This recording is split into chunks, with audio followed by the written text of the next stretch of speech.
Dilansir dari FIFA.id, Tentara Nasional Indonesia kembali mengerahkan kekuatan tempur besar-besaran dalam sebuah latihan perang gabungan di Pulau Dabo Singkep, Kepulauan Riau yang tidak jauh sebenarnya dari Laut China Selatan yang diklaim Bapak Xi Jinping. TNI Angkatan Laut juga mengerahkan 26 kapal perang dari berbagai jenis yang dimiliki oleh Koarmada 1, mulai dari kapal patroli, kapal frigate, kapal penghancur rudal alias PKR hingga kapal selam untuk menguji kekuatan kali ini. Wow, kapal selamnya ikut nih bos. Tak tanggung-tanggung ada 2.000 prajurit TNI dari berbagai unsur terlibat dalam latihan perang ini. Tak hanya armada di lautan, TNI Angkatan Laut juga mengerahkan kekuatan udara. Tercatat ada 15 pesawat tempur diturunkan pus penerbal untuk memantapkan latihan perang gabungan kali ini. 15 pesawat tempur dari pus penerbal itu diturunkan untuk melakukan latihan pengintaian, serangan anti kapal permukaan, hingga serangan anti kapal selam. Sementara dari unsur marinir telah mengerahkan 1 batalion tim pendaratan dan 17 unit kendaraan tank amfibi dari berbagai jenis. Dalam latihan militer gabungan kali ini, marinir akan melakukan pengintaian ke sebuah pulau yang telah dikuasai oleh kekuatan musuh. Pasukan Zonpur dari Pasmar 1 Jakarta akan mengirim sejumlah pasukan khusus ke Pulau Dabo Singkep untuk melakukan operasi praserbu dengan target menguasai pulau untuk membuka jalan bagi pasukan tempur amfibi dan artileri untuk meringsek masuk ke Pulau Dabo Singkep. Latihan perang ini digelar bersamaan dengan sedang memanasnya tensi di Indo-Pasifik, terutama di sekitar Laut China Selatan. Diketahui dalam beberapa hari ini, militer Amerika dan sekutunya menggelar latihan perang besar-besaran juga di Laut China Selatan. Amerika dan sekutu melakukan kegiatan ini sebagai propaganda untuk menekan dominasi tentara pembebasan rakyat China. Nah, ketika disinggung apakah kegiatan latihan gabungan TNI Angkatan Laut kali ini dilakukan terkait dengan situasi memanasnya Laut China Selatan, Laksma Heri mengatakan kegiatan latihan gabungan ini tidak terkait secara langsung dengan situasi di Laut China Selatan yang saat ini terus dinamis. Ini bahasa baiknya ya bos, bahasa warung kopinya ya kita harus siap-siap bos. Ente sekarang boleh ngopi ketawa-ketawa ya kan, dengar berita ini dibilang kagak benar ya kan. Tapi nanti kalau misal ada rudal Dongfeng mendarat ke jamban kalian ya baru panik ya kan. Iya salam. Latihan gabungan kali ini telah mengintegrasikan kekuatan serbu marinir, kekuatan pertahanan pangkalan, serta pertahanan laut oleh kapal perang TNI Angkatan Laut. Ini adalah latihan rutin, tetapi kita harus setiap saat siaga karena tugas kita adalah menjaga kedaulatan bangsa. Maka TNI Angkatan Laut harus profesional, harus mampu digunakan setiap saat. Bravo TNI Angkatan Laut Indonesia. Kabar gembira, beritanya kan pangkalan utama TNI Angkatan Laut ke-6, yaitu Latamal 6 Makassar ini mendapat 2 tambahan kapal perang untuk memperkuat patroli keamanan laut di jajarannya. Bukan Iver sob, lu Iver mulu lu kan, Iver Gunawan, ya salam. Kapal Angkatan Laut Talise 665 dan kapal Angkatan Laut Manakara 666. 2 unit kapal perang itu yaitu kapal Angkatan Laut Talise untuk Lanal Palu dan Kal Manakara untuk Lanal Mamuju tersebut ini merupakan buatan dalam negeri, buatan anak bangsa nih bos, dari PT Palindo Marine Shipyard di Batam. Wah, bangga bukan? Galangan kapal di Indonesia sudah semakin maju dan berkembang. Ada juga nih kaum mendang-mending yang suka teriak kan, kita perlu kapal induk. Yo salam. Nah, kapal Angkatan Laut 28M ini memiliki spesifikasi panjang 28,98 meter dengan lebar 6,20 meter dengan berat 90 ton. Kapal tersebut memiliki kecepatan maksimal hingga 28 knot. Cocok nih buat ngejar para perompak sama pencuri ya kan. Nah, dengan kecepatan jelajah 18 knot dan membawa ABK sebanyak 15 orang serta mampu berlayar selama 3 hari. Wah, lumayan juga kan untuk berpatroli selama 3 harian. Nah, apa jadinya jika kapal perang tanpa persenjataan? Ibarat motor ninja bermesin Supravit, Makanya itu untuk persenjataan kedua kapal perang ini dilengkapi dengan meriam Rheinmetall 20 mm satu pucuk di haluan dan meriam 12,7 mm dua pucuk di geladak isyarat. Kapal Angkatan Laut Talise yang dikomandani Letu Laut Ferianto ini akan memperkuat Lanal Palu, dan kapal Angkatan Laut Manakara akan dikomandani oleh Kapten Laut Wiratama yang akan bertugas di Lanal Mamuju yang merupakan pangkalan TNI Angkatan Laut jajaran Lantamal ke-6 di Makassar.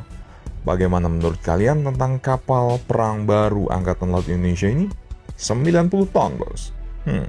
Bravo TNI Angkatan Laut Indonesia. Dilansir dari tirto.id, seberapa pentingkah kendaraan maung sampai diborong hingga 500 unit? Wow, damn. Admin aja beli Hot Wheels ngap-ngapan. Iya, salam. Dengan anggaran 113 triliun untuk Kementerian Pertahanan, ini menjadikan kementerian ini memang memegang anggaran terbesar, tergede, terkece. Kalau nggak dipotong untuk corona ya bos. Ini sekilas infonya doang.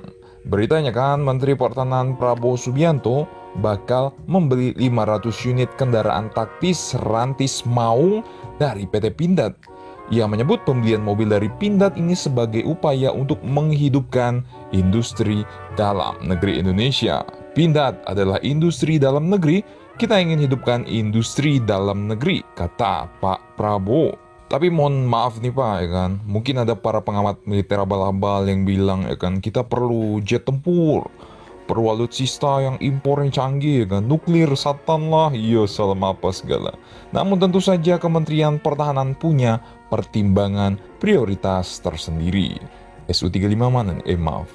Pak Prabowo mengklaim pembelian kendaraan maung juga akan membuka lapangan kerja dan meningkatkan pendapatan bangsa. Selain itu, kebijakan tersebut sesuai dengan arahan Presiden Jokowi. Jadi memang Presiden garisnya industri dalam negeri harus dibangkitkan. Ya, kita dukunglah di sektor pertahanan, kata Pak Prabowo. Wah, kalau gitu saran admin aja sih Pak, ya PKR Sigma kayak frigate Marta Dinata, ya kan, dibuat lagi dalam negeri, ya kan. Kan laut kita seluas Gaban Pak, ini saran aja loh Pak, ya kan. Saya mah abal-abal klub tapi. Nah, balik lagi ke berita maung, dengan 500 unit dengan harga 600 juta per unitnya, kalian kalikan sendiri saja ya bos berapa anggarannya. Langkah ini hanya beberapa hari setelah Presiden Joko Widodo meminta Prabowo menyetop dulu pembelanjaan alutsista dari luar negeri. Kepala negara kita ini ingin pembelian alat-alat alutsista diutamakan dari produsen lokal seperti PT Dirgantara Indonesia, Pindad, dan PT PAL. Menurut kalian, maung cocok nggak nih ditempatkan di daerah-daerah operasi dengan dengan jalanan atau medan yang ekstrim, ya kan, seperti Papua, atau gimana nih? Untuk soal spesifikasi kayaknya admin nggak perlu menjelaskan lagi ya bos, kalian juga pasti udah pernah ngeliat di channel-channel yang lain kan. Nah, Pak Prabowo ini menuturkan dengan pembelian 500 maung ini diperkirakan akan selesai pemesanannya pada HUT TNI tahun ini atau sekitar bulan Oktober. Menarik. Kementerian Pertahanan akan terus mendukung peningkatan produksi alutsista dalam negeri serta mendukung program penelitian dan pengembangan agar nantinya seluruh hasil produksi dalam negeri dapat mandiri secara utuh. Rencananya sebanyak 85% belanja alutsista akan kita lakukan dalam negeri. Di garis bawah akan dilakukan dalam negeri. Jika harus impor maka akan dilakukan lewat skema joint production alias produksi bersama seperti CAPEX, YEPEX mungkin. Baru sisanya bila mendesak dan harus dan tidak ada substitusinya, tentu kita akan beli dari negara produsen alutsista di luar negeri. Ini kata Kementerian Pertahanan ya bos, bukan kata admin. Nah, buat para pants boynya SU-35, Rafale, dan Euro, apalah itu kan, harap bersabar ya bos.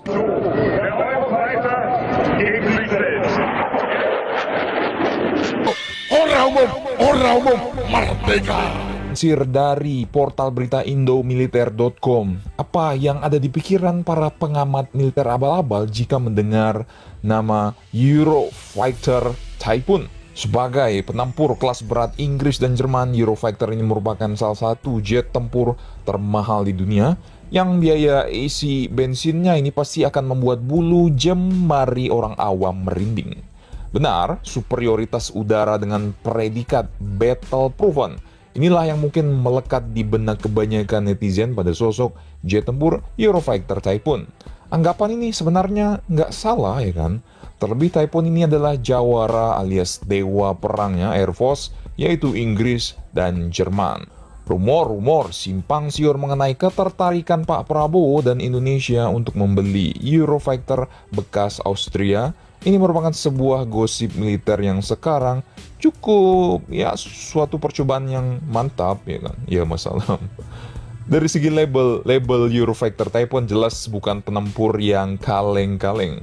Dan bagi sang naga, bagi pilot-pilot China, mungkin jet tempur ini adalah yang paling membuat mereka penasaran bagi para pilot tempur mereka. Pasalnya tak ada satupun negara di Asia Selatan, Asia Tenggara, dan Asia Timur yang mengoperasikan jet tempur hasil kolaborasi dari 4 negara ini. Wah, kalau pilot China ngedetek Eurofighter ya kan, waktu lagi doggy style, dogfight maksudnya, mungkin bisa jadi China mengira ini burung apa man, ya kan? Burung apa tuh? Ya salam. Nah, yang jadi pertanyaan besar para pengamat militer abal-abal dan Intel Mossad admin adalah, gimana kondisi Eurofighter second bekas Austria ini ya kan? Dengan kondisi Typhoon Angkatan Udara Austria yang masih berada di trench, ejaan dalam bahasa Perancisnya TASH bos. TASH 1 standar atau yang dikenal dengan Blok 5. Apakah Typhoon ini bisa menjadi penggetar di kawasan ASEAN atau lebih bagus minimal F-16 Viper atau Su-30 punya kita ya bos? Kok jadi kau mendang-mending sih? Seruput dulu kopinya.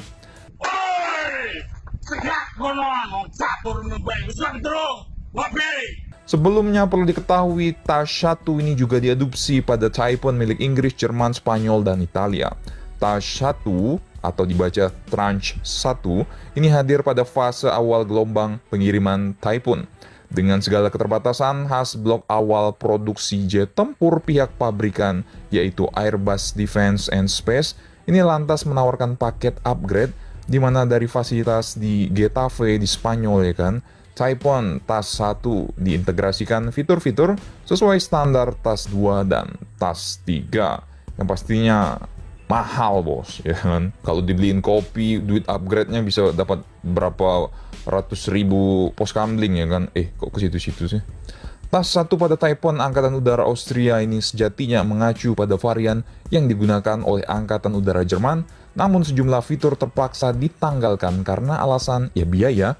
Di antaranya yang absen di TASH 1 tidak adanya perangkat IRST Pirate atau Passive Infrared Airborne Track Equipment. Tidak ada DAS alias Subsystem Defense Edge Subsystem, radar belum mengadopsi AESA dan belum terintegrasi dengan rudal udara ke udara AM-120 AMRAAM. Sebagai gantinya, jet tempur Typhoon Austria beroperasi hanya mengandalkan cannon internal Mauser 27 mm. Cannon bos. Dan sepasang rudal udara ke udara jarak pendek yaitu Iris-T. Ya salam. Meski begitu, TASH 1 untuk Typhoon Austria ini sudah kompatibel dengan rudal udara ke udara ASRAAM, rudal udara ke udara AM-9L Sidewinder dan bom pintar berpemandu laser PFW-2 dan GBU-16.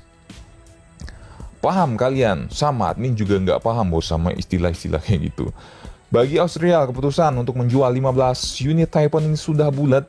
Sebagai negara yang tidak punya musuh bila dioperasikan selama 30 tahun, maka Austria ini harus menanggung operasional yang sangat ngeri-ngeri sedap, yaitu sebesar 5 miliar dolar hingga 5,8 miliar dolar.